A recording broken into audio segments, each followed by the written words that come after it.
Разработка компании Вера ключ Джокер, гаечный ключ Джокер.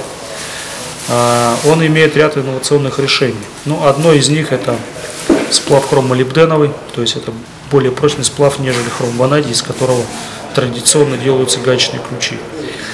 Форма рожковой части прямая, об этом позже, то есть она имеет также преимущество в работе.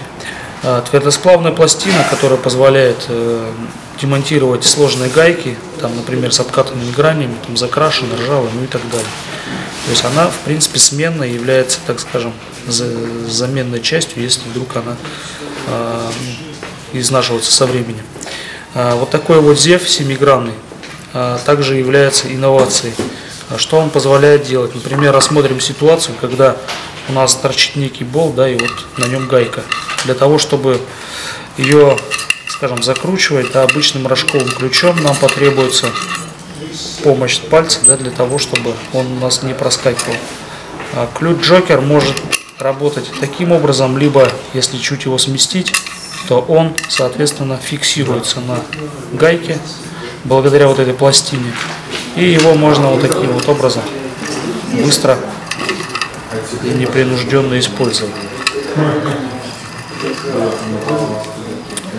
Следующая ситуация, которая может быть полезна в быту, в работе, например, гайку нужно куда-то в труднодоступное место доставить, то есть просунуть, с другой стороны наживить болт. То есть в данном случае у нас очень легко этот вопрос решается, потому что гайка фиксируется в двух плоскостях, то есть она не вываливается и в то же время имеет упор для того, чтобы это все дело зафиксировать.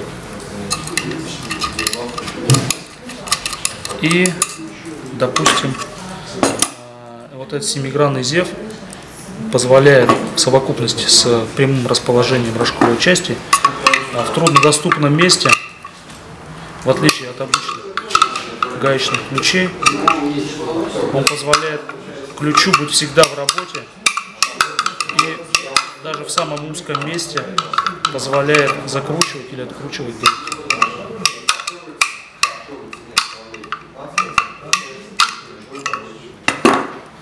Ну и, соответственно, храповый механизм, он является чем-то инновационным, но в то же время здесь упор сделан на его надежность.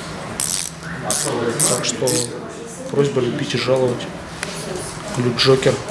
Он есть в данный момент, есть разные модификации, как комбинированный, так и рожковый с двух сторон. В данном случае 10-13.